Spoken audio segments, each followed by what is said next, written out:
Hi, I'm Kalyde and welcome to my studio at Way Out Studios, London. And we're here to go through my track Pyro, which is out now on Huxley's No Ideas original.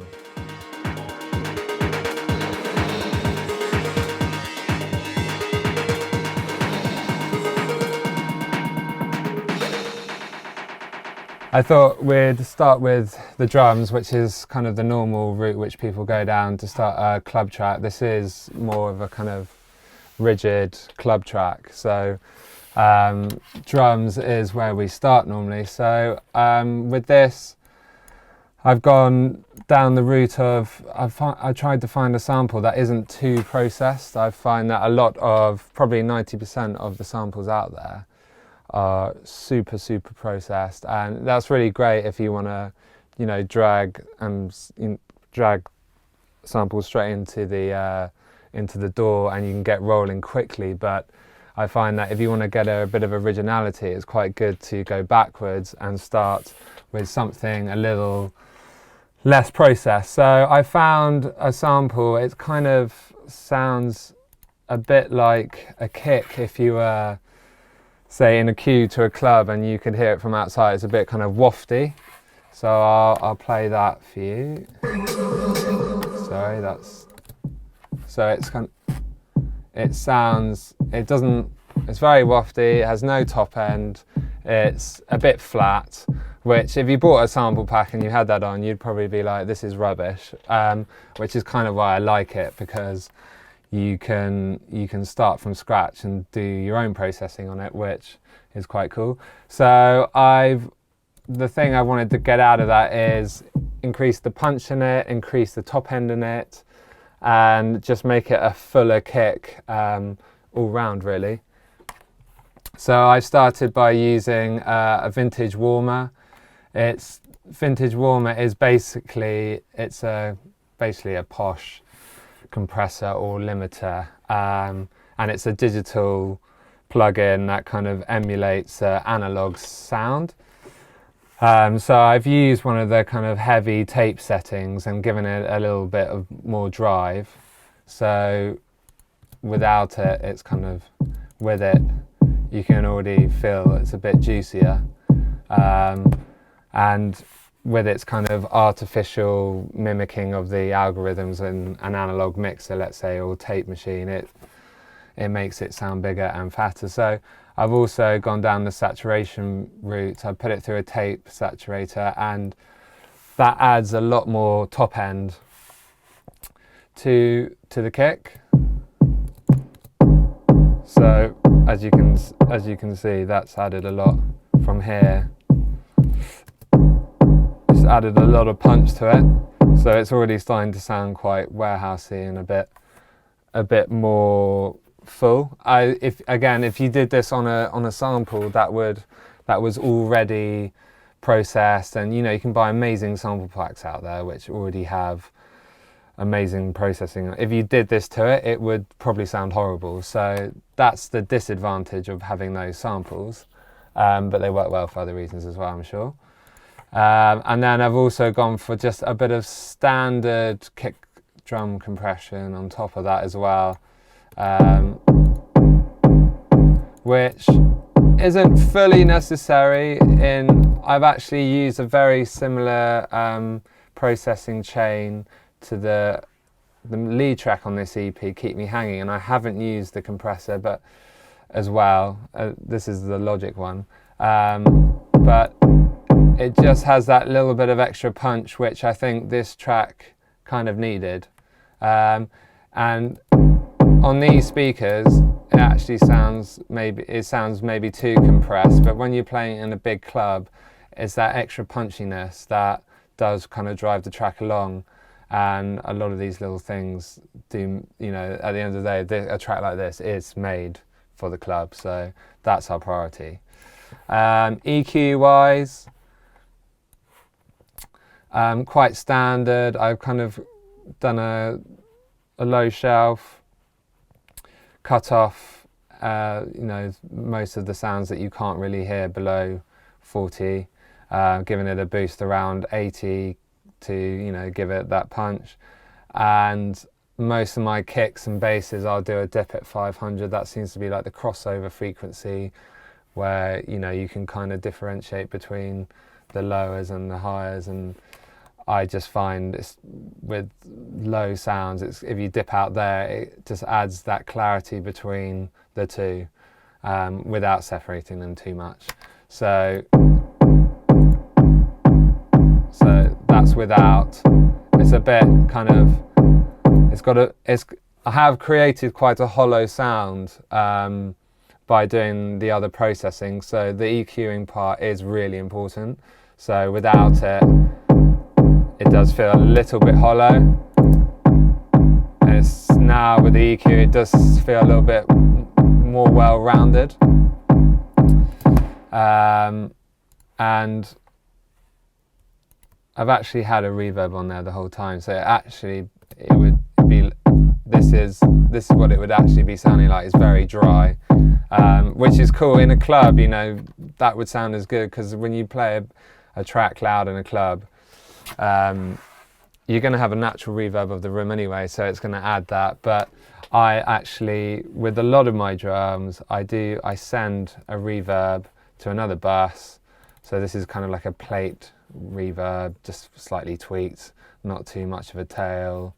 And EQ you can actually also do within here, but I just use a normal one, so I EQ, so I don't have any low end reverb messing with any of the, you know, the actual kick sound or the bass. I'm merely trying to add a kind of warehousey feel or vibe to the kick in a non-warehouse environment, I suppose, in the speakers like this. And so from going from that, I've got that from here, which is very dry, to here. It could appear that now I've made it sound a little bit more hollow again, and, you know, it's a personal preference, but I think it sounds quite cool. And when you're playing a kick like this out in the club, you're barely going to hear that reverb. You are, the power and of the sound system in the club is going to, you know, be way more overwhelming than that tiny little bit of reverb. It just adds a little bit of a vibe to it that may be different. I think it's to put a bit of a reverb on a kick is a bit of a statement, so it's important to get it right. I have gone quite harsh on this one. I would say some of my newer tracks, I would probably maybe use a slightly more subtle reverb, shorter tail, even more of a plate kind of style. This is a plate, but it has a longer tail, and maybe slightly less of the send, which is going on around here. But it's different, and it kind of works well. So it's no secret that the kick is probably the most important part in any house, techno track. They say 90% of it is the kick, so that's not a lie. So it is important to make sure it is as big as you can get it. There's two ways, you know, the big argument is do you have kick and bass hitting at the same time? Do you make them roll off each other? How do you EQ the bass in relation to the kick? In this track, I can say that I've tried to make the kick as big and as bassy as I possibly can, and then all my bass line, which is a sequenced bass through sub boom bass, is working around it, and the values on the bass are not clashing with the kick, so they're kind of working together.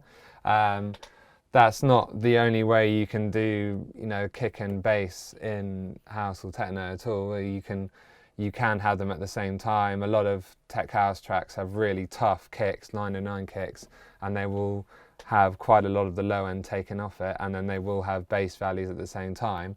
But you have to be a bit of a whiz with your EQing, your compression, and you have to really take into mind you've got to leave a lot of headroom for these kind of things. So I mean, even with this, I'm halfway through the channel here. I've got 6 extra dB free if I want it. Sometimes I go even more. If I was to do a track where I was having a real tough kick and bass at the same time, I might even go more, just because it's good to have more headroom is good basically. And if you're sending it off to master, that's what they're going to want. So with this track, that's what I've gone for. I've gone for no bass values hitting at the same time as a kick, and I've got them to try and work in together so it feels like the kick is part of the bass line. Cool, so with the bass line, I've done a little sequency thing. It's basically a sine wave, but I mean you could do it in many different ways. You don't have to use this. I've used sub boom bass, and as I said, I programmed it so it's not hitting on the 1 and the 5 and da-da-da, you know, etc. So, because, you know, if it did, there was a master, it would suck down. There's not enough room for it. I've really tried to make the most out of both. So it's a really low sub, but it kind of works together. So this is quite a cool little thing because this track is quite a rigid track. There's not a lot of swing in it, so the swing's down, but the slide is quite up, so all the notes slide into each other quite nicely. And also with this, you know, on hand you can do loads of different adjustments here with the parameters. You can do the tune, you can do the velocity, come up with different tones, like kind of just straight up here. So I could do this in MIDI. Say if I had you know, an 808 kind of bassy bass in a sampler, I could do it in MIDI like this, but this you can do multiple things at the same time. It just speeds things up, and once you've got it right, you can save it and put it into other tracks and then change the values here and there, and you can change the pitch just going up and down. So it's quite an easy way of getting a kind of rolling techno, tech house kind of bass, really. So this is the bass on its own. I haven't put any reverb on the bass. Reverb on the bass isn't a massive no-no as long as you cut it off, but this is the sub, so I don't see the need for it personally. And so now I've got these working together. So it's got a bit of a rolling feel to it now. So yeah, I decided to, you know, merely stick with just a subby bass with this, with the kick, because there are other elements in this track that are filling up the kind of 200 and above hertz. So it would have clashed. I've got a kind of metallic-y sound, a metallic-y, percussion-y kind of sound, which I've done on the sculpture, which I'll show in a bit, and that takes up a lot of space. And if I had a bass which was more, say, a sawtooth bass line, it would just clash and it'd be too much. It would hog the mix. So that's why I've merely tried to go down this route for this track. Okay, so I'll go back to the drums. So I wanted to make the drums kind of sound like they all belong together. I haven't done any trickery in this track. I haven't done any parallel drum compression. Sometimes it just works, sometimes it doesn't, so I didn't need to. I've gone for a similar chain for the kick drum with the hat. So the hat, pretty much the same processing, but I've gone for a little stereo delay, which is really cool for percussion. You can be quite harsh with it with synths if you want to widen out synths to give them a bit of a bigger feel, and you don't feel you are confident enough to lay other sounds, which is totally cool because it works actually really well. With this hat, if you listen without it, it's quite a harsh hat anyway, but it's, you know, it's boom, it's straight down the middle. I've done a little bit of stereo delay, so you basically hear it in one ear just slightly before the other, which kind of makes it a bit wider. So now it feels like I've got a kind of bigger hat, or the only other way I could describe it is if I had two of the hats and I panned one slightly there and one there, and then had one slightly before, That's way more complicated, but it's that kind of a feel. So I've just used a preset on here actually. It's actually the slap one, so it sounds like there's just immediate delay on there, and you know it's quite commonly used. In Ableton they have equivalents. I'm sure the Waves have equivalent as well. It's quite commonly used, so it's not cutting edge, but it's quite a good thing to have on a hat, just to widen up a bit. So it is more of a techno track, but there is a clap that comes in, and it's an audio loop here that I did from actually just some samples on there. But I mean, you could use any clap sound. It just seemed to work. And on this, I just used a bit of saturation like before, a bit of the tape saturation to give it a bit of grittiness, give it a slight bit of a hiss.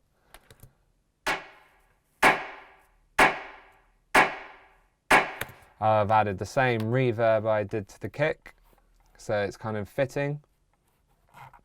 And then with the hat. So it's all quite aggressive stuff, but it's all working well together. So I've got a shuffle here that I also did in Machine, and I've used a similar one in the lead track on the EP, Keep Me Hanging, and it's just a very rigid shuffle. Tried to maybe think that this track could go a bit groovier, but I think it just worked having a really rigid track. I do produce a lot of more groovy stuff at the moment as well, but I think it just worked really well. So I mean, and you can see what's going on here. It's literally hitting the 16th, and then it's got a little bit of a flam here, which you can do manually. So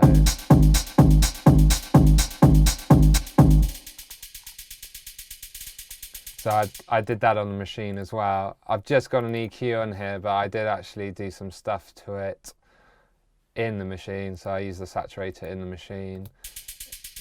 It's a similar. There's all types of saturators out there, so it's nothing new, but it really does add a bit of crunch to the top end, and you got that with the kick, with the snare, sorry, or the clap.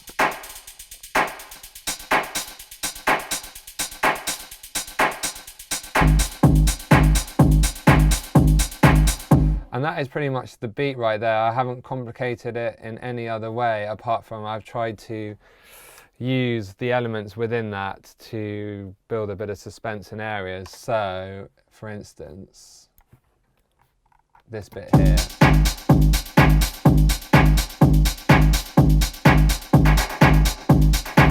So I've got a little build up here. So one of my favourite little tools within Logic, if people are still using Logic, is the delay designer. It does literally everything that you want from a delay unit, I feel. You've got all the patterns, the algorithms, you can do the pitch, you can do filter, resonance, all that kind of stuff, pan. So you've got a whole feel of, it's not just a delay going dun dun dun, you know, it's going there, it's filtering, it's going up in pitch, it's doing whatever you want really, all in one, and it can do as little or as much as you want, and it's totally manageable with how you can use it. Basically, it's very, very simple to use, and a really, really good starting point is to start with the simple stuff, go through it, see how it works, look at all the different sections, and then start going to the complex stuff, and then just work through it, and then you'll start to see how when you interact all these together, you can create something really cool. And I use it a lot, and it's a good little go-to tool basically. So here have you got this little clap here. So it adds just a little bit of suspense. I've used it more, this might be a better example here.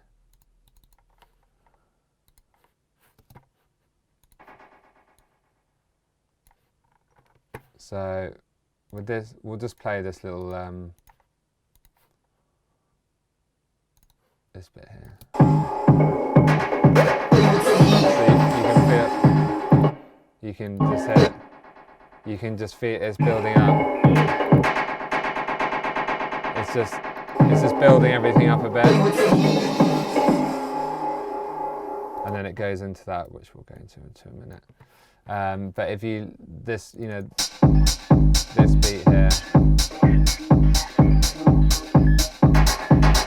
you can feel it comes in, then it goes, and then it kind of introduces the clap rather than just a clap happening. It's introduced with this little effect here, which I recommend.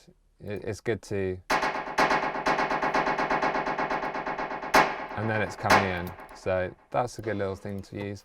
Apart from that, there's a few little sounds. I mean, if I ever get stuck for ideas, there's so many sounds on the machine. Obviously there's sample packs you can get, so it's pretty much the same thing, but you can go through all the sounds to find some little extra cool bits that sound cool. I found one on there. It's just a little like horny thing, which works well with the beat.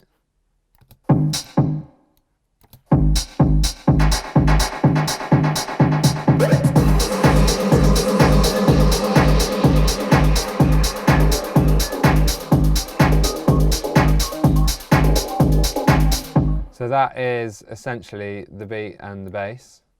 If we start from the intro, I've got the kick is basically just the kick, but with a lot of the low end taken out just to build it up, and then it just adds the impact when the kick comes in here. I just wanted to add a bit of, because the beat is quite simple, I thought it was necessary to fill a little bit of space. So I've got something, it's an atmospheric sound which is made in sculpture, and the sculpture, it looks like a rad synth, but it's not actually a synth. It's like an artificial string emulator, and this is like, you know, if it was a string, that's how you would be holding it. This is where you'd be, you know, where it would be taut. This is, you can change all the materials if you want a woody sound, a nylon sound, a steel, and then you can go through the processes as if it was a synth. You've got your cut-off renses. It's got a little effects thing here, which a lot of that's being used in here. This is actually a little kind of atmospheric preset, which I'm not wild about the presets in sculpture, but this one kind of worked. And what I did to it was, it's quite a metallic-y, it is a nylon-y metallic-y synth, not a synth, but a string emulator. So it needed the same kind of treatment that I've been doing. I've used the PSB stuff. I used a lot of that in this track. I wanted to create a bit of movement, so I've used the tremolo, which is basically an auto pan, and it's actually on 100%, so it's going every bar. It's going here and here and there. And those kind of settings you just do by ear. So it's kind of moving around a bit, and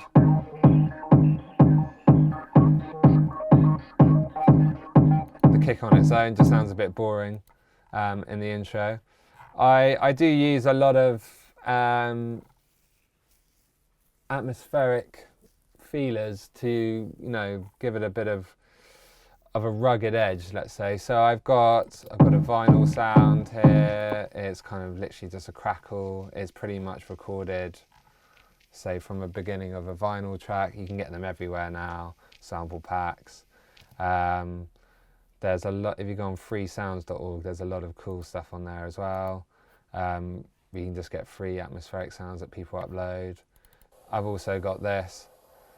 It's just literally hiss, background noise. It could be anything. It could be taken from a kind of tape machine. It could be just taken from a public space. But it just adds together these three atmospheric elements. It's not a lot, but it does actually, it adds a lot to the track on the whole. So it's worth having these little elements in there because the detail is important, I think. So going to the reason why, for instance, I didn't use a bass that had kind of more of a high to mid range. I've got another synth, not synth because it's not a synth, but the sculpture again. So it's actually muted on here. I'll tell you why in a minute. But it sounds like this. This is it in audio form.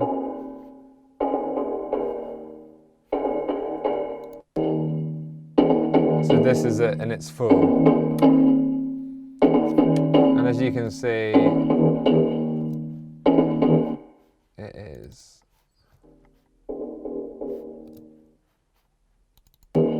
It's taking up a lot of space around here. If I wanted to use a bass that was in that range, it really would sound rubbish. So with this, I started by having it in here. So I've got it under, I think it's this steel hit. So it's like it's quite a metallic-y sound.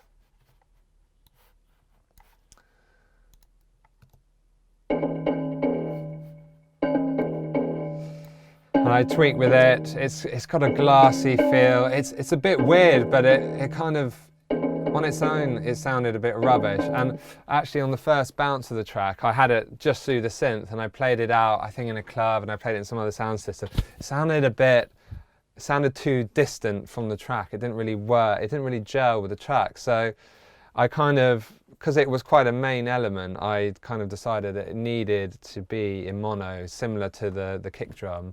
It was quite a driving force of the track. So I felt it had to be in mono, and with the stereo thing, it just felt like some of it was there and some of it was there, and it sounded a bit rubbish. So I had to go back to the drawing board a bit on that. So all that I did a bounce, and just a normal, bounce of it in stereo, and so I could compare, I opened up a stereo track, which is just audio, stereo, and then I also did a mono one.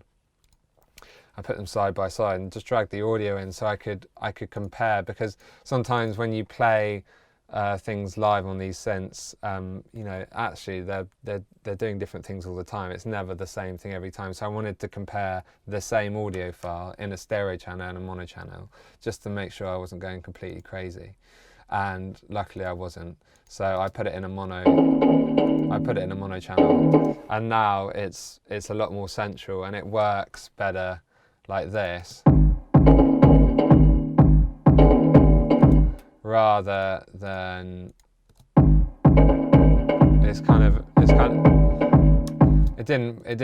it took the edge away from the track. So I made that decision, and that worked well. And with the kick, you don't feel like there's a big space in the track already. I mean, it feels there's enough room in there, and it didn't really need too much more. I mean, everything is pretty much covered in this first bit. I haven't spoken about the vocal yet, but I will go into that because a lot of the processing was done on here, and it's a bit of fun, and it's actually pretty hard to recreate some of the things I did on here because I'm playing with a lot of parameters at the same time, so it's a bit crazy, but you will get the idea. But from this point here, pretty much everything I've spoken about is included apart from the vocal. So you can...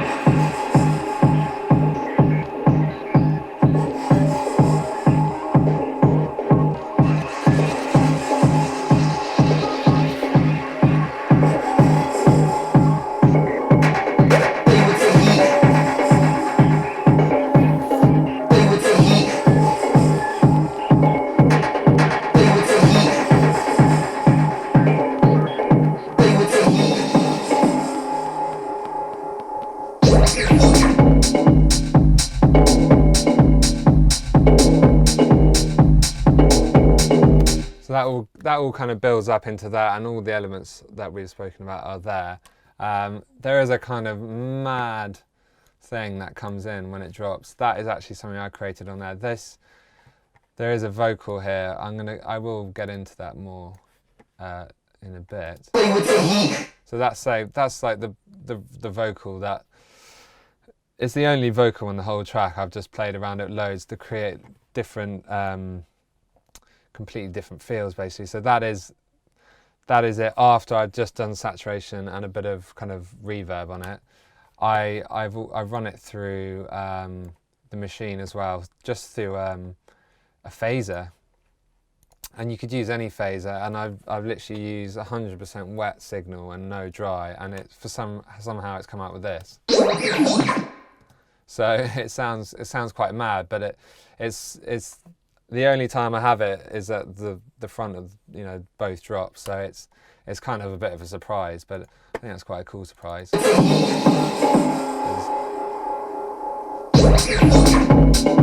So that's that, and then one of the other vocals here, which is something I did on machine, which I'll get into in a bit. I've just run it through a grain delay, and I put it in reverse, and I've played around with a lot of the settings on there, and it's just, and I've just created an atmosphere just from the vocal basically, and I can show that in machine in a bit. So that's the standard,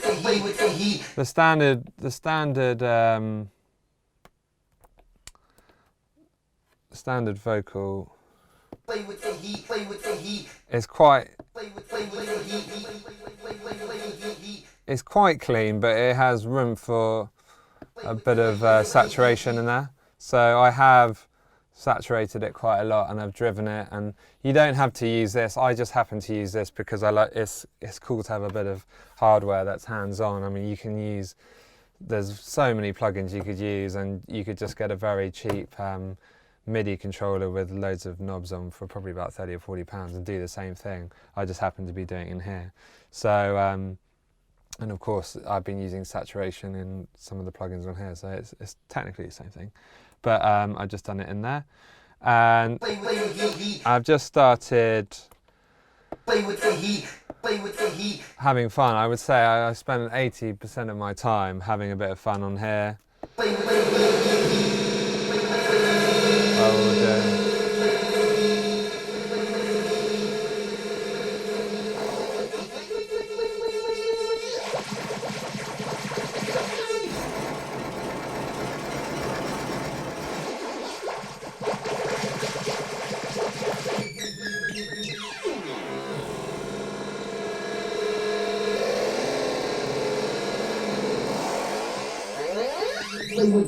And I'll just create loads of builds and stuff like that, and I'll literally I'll press the automation thing and just record loads of stuff in and just drag it in as audio. And it's quite an old school way of doing it, but I quite like that. I think, and you honestly, you don't need this. I mean, as I said, you can use so many different plugins, and it might be easier because you can automate it straight on there. And I know Ableton, there's so many things you can do on there, so it's worth doing, and they come with loads of pads and stuff. So it's the importance of it is being able to have something, even something like that. You can assign something like this as well, something that you are fiddling with multiple parameters at the same time to give it that kind of live feel, because otherwise you're kind of just tweaking knobs and going, yeah, cool, that sounds alright, and doing that. And you're doing it one at a time, and you don't really know what it sounds like unless you're kind of going a bit crazy on it. And you can, I think the longer I spend doing something hands-on, whether it's on here, I mean, I haven't used this. This is an Ovation bass station. I haven't used it in this track, but the longer time I spend recording stuff in, just in audio, because I quite like working in audio. I could record playing on this for 20 minutes on this, going, doing all sorts of crazy things. And, the longer time you spend on this, the quicker it is to finish the track, I find. So you can just create, even if it's a 5-second bit of magic, that's cool. That's all you need. I mean, and you can repeat that, and you can do that over again. And if it doesn't work, you just do it all over again. And it's the fun part of it, really, doing all this kind of stuff. So I mean, how I've created all these builds is I can't really explain more than literally just going crazy and playing with parameters on flanges, phasers, delays, everything, just going mad for it all at the same time. I could never create the same thing again. That's the beauty of it. So the point I'm trying to make is try and get something with a bit of hardware feel to it, and it will really add something to your track. So that's what I've done here. I've just pitched it down. I mean, pitching down can be associated a bit lame these days, but I thought it sounded quite cool. And say if I've got a little loop, I like grain delays and grain stretches. They're quite cool. So I've got like a. Let's get that going. Oh. So.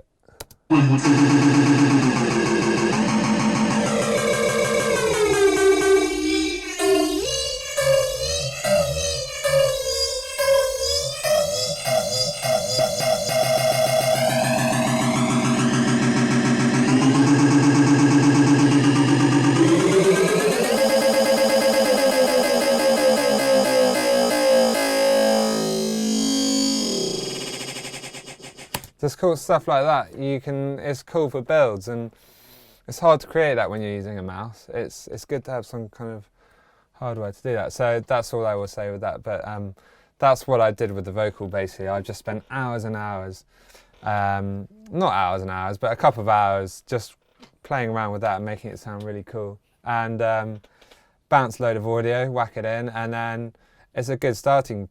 It's a good starting point. So I actually always start this way. I mean, I always start with a kick because it's very important, and then once I've had a kick in here, I'll go down this route, and then I'll see what else works with it. So that's basically how I work on that. So I just wanted to talk about some of the other elements in the track as it progresses. I've got, as we've been through, and after a while it needs something to bounce off. So I've got a techie kind of hit here.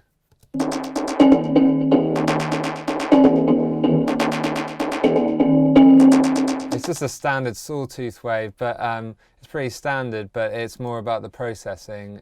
Just whacked it through a tape thing on here, give it a load of drive, and it's got a standard Logic delay on tape delay, so without it, so on its own it's a bit weird. So that's a bit too rigid and a bit weird. So with it, so that they kind of roll off each other quite nicely.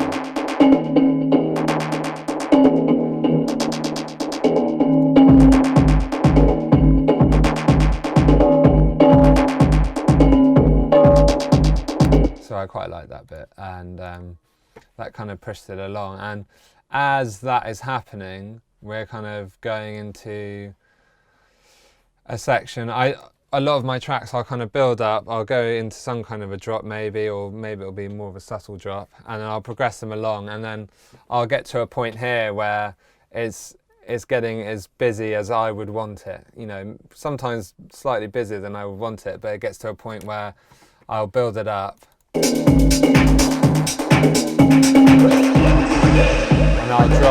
And I'll drop everything out, and then I'll just literally have like the kick, the bass, and maybe a couple of key elements, and just to bring it back a bit as I come into the second breakdown, which is what I've done on this track. And as that's happening, new elements are coming in. So I've got this other synth here, which is just a Logic EFM1. It's quite a standard synth. People have been using it for a while. And this is actually a preset called Aqua Enchant, but I've tweaked the harmonics slightly. So on this oscillator, I've tweaked it by 5 semitones. Semitones being the distance between here, so that's a tone. Here to here is a semitone, so I've gone 5 up there, 2 on the other oscillator. So it's given it a bit more depth.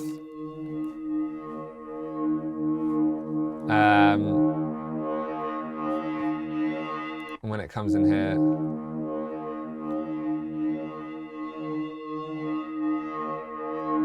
It's just a nice atmospheric thing to have because it's just using one note here. Okay, it's not cutting edge, but it's nice to have something different that's not, there's a lot of kind of house strings that people use, and it works a lot with house strings, can't deny it, but sometimes it's nice to use something else other than a standard string to create the suspense. So I've gone down that route, and at this stage I know what's going to work processing wise. I've gone for the same thing. I've gone for the vintage warming thing. I haven't gone too much compressor because vintage warming basically is a compressor. I've gone for a tremolo, which is not even on, so that shouldn't be on. And I've gone a bit heavier on to the same reverb bus. So now things are all starting to be processed in a similar way. A lot of things are being sent to the same reverb. It's starting to come together a bit more. And at this stage, we've got the suspense area here.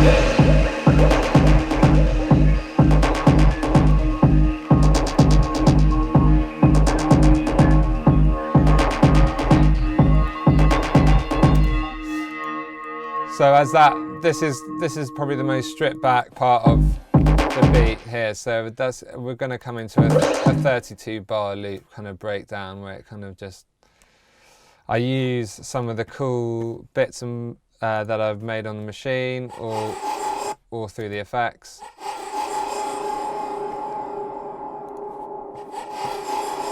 Just to create some more suspense, a bit of an atmosphere going on there.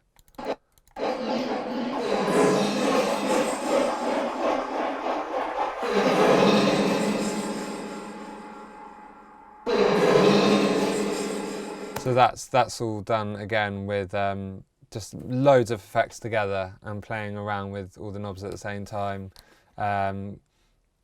Grain delay, flanges, phases, all that kind of thing. So that creates, and then at that point, the atmospheric thing that I created at the beginning on the sculpture, that's starting to come in. So at this point,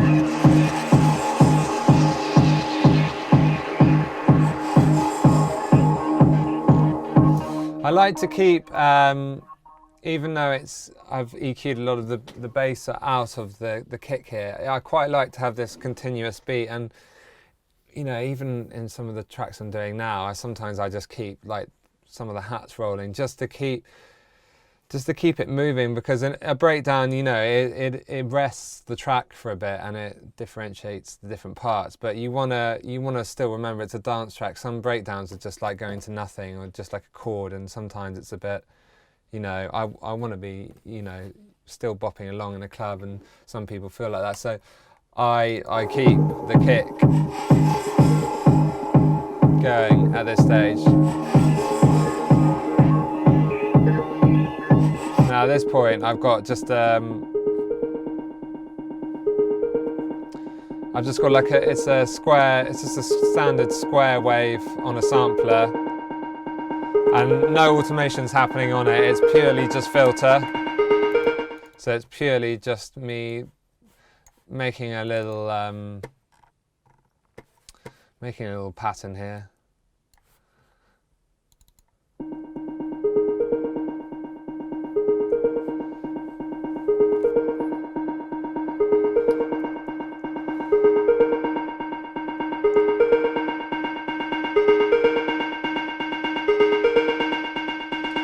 And then I start to move this way.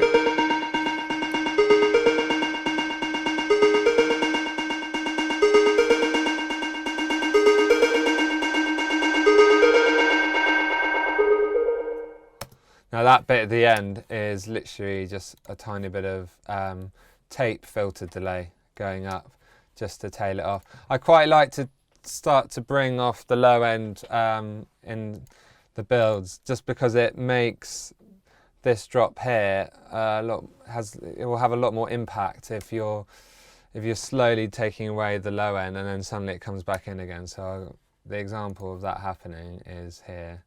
And all the other elements are starting to come back in here. So at the same time, we've got this is coming in, it's quite thin there, so it's subtly coming in through a high pass. And same with some of the other sounds. This atmospheric bit, all the vinyl and stuff, I just keep throughout the whole track because it keeps that vibe going.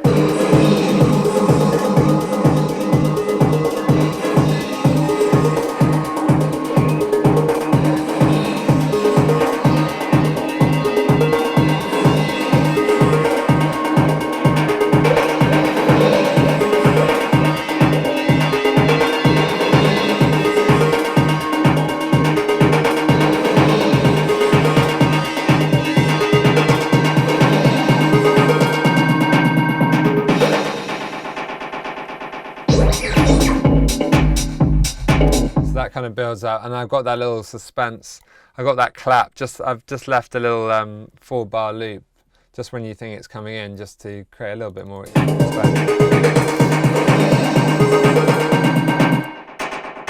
This bit here.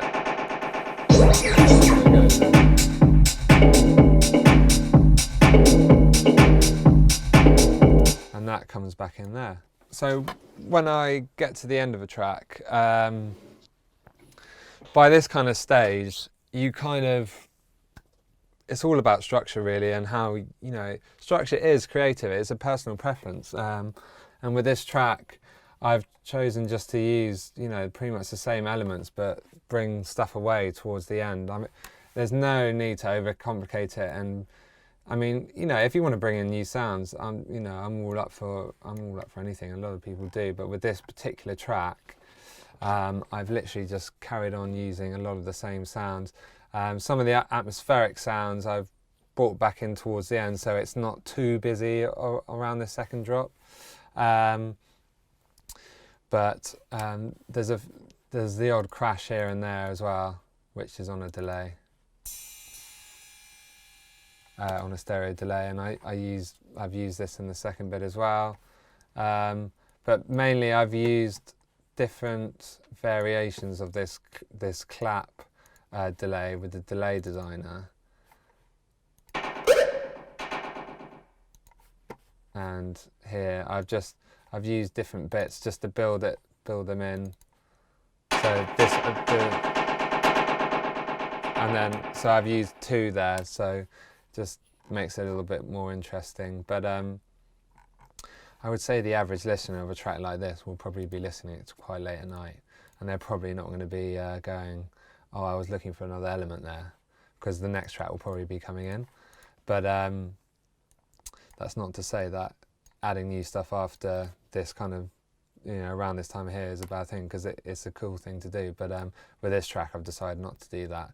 Keep it a slightly more of a simple club track, mainly because the other tracks on the EP this is probably the most well-rounded EP I've done to date. The main track, Keep Me Hanging, it has more of a kind of leady, catchy vocal on, with a similar RP synth to the one where I just spoke about.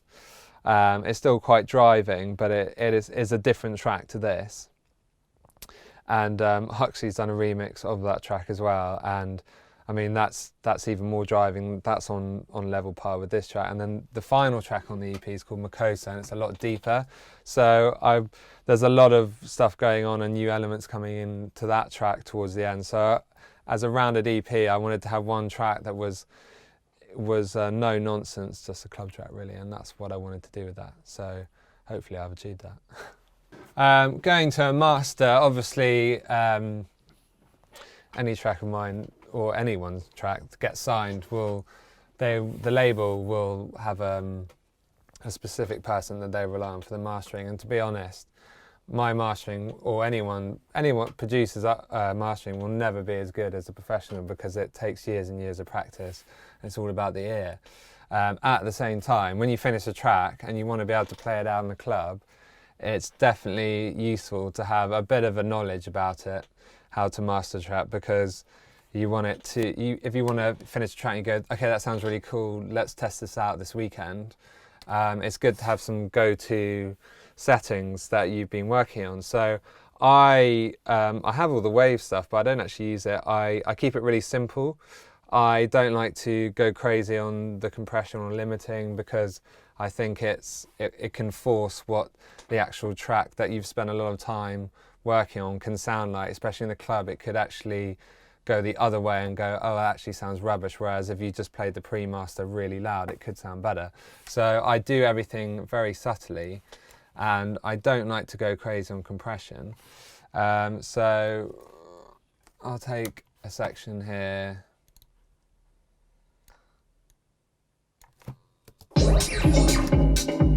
So this is without it. I normally, depends how I go about it. Sometimes I will go about the same way as I would sending it to a mastering engineer. I'll do a WAV bounce with loads of headroom and send it to them, and then I'll drop that into a separate project with this.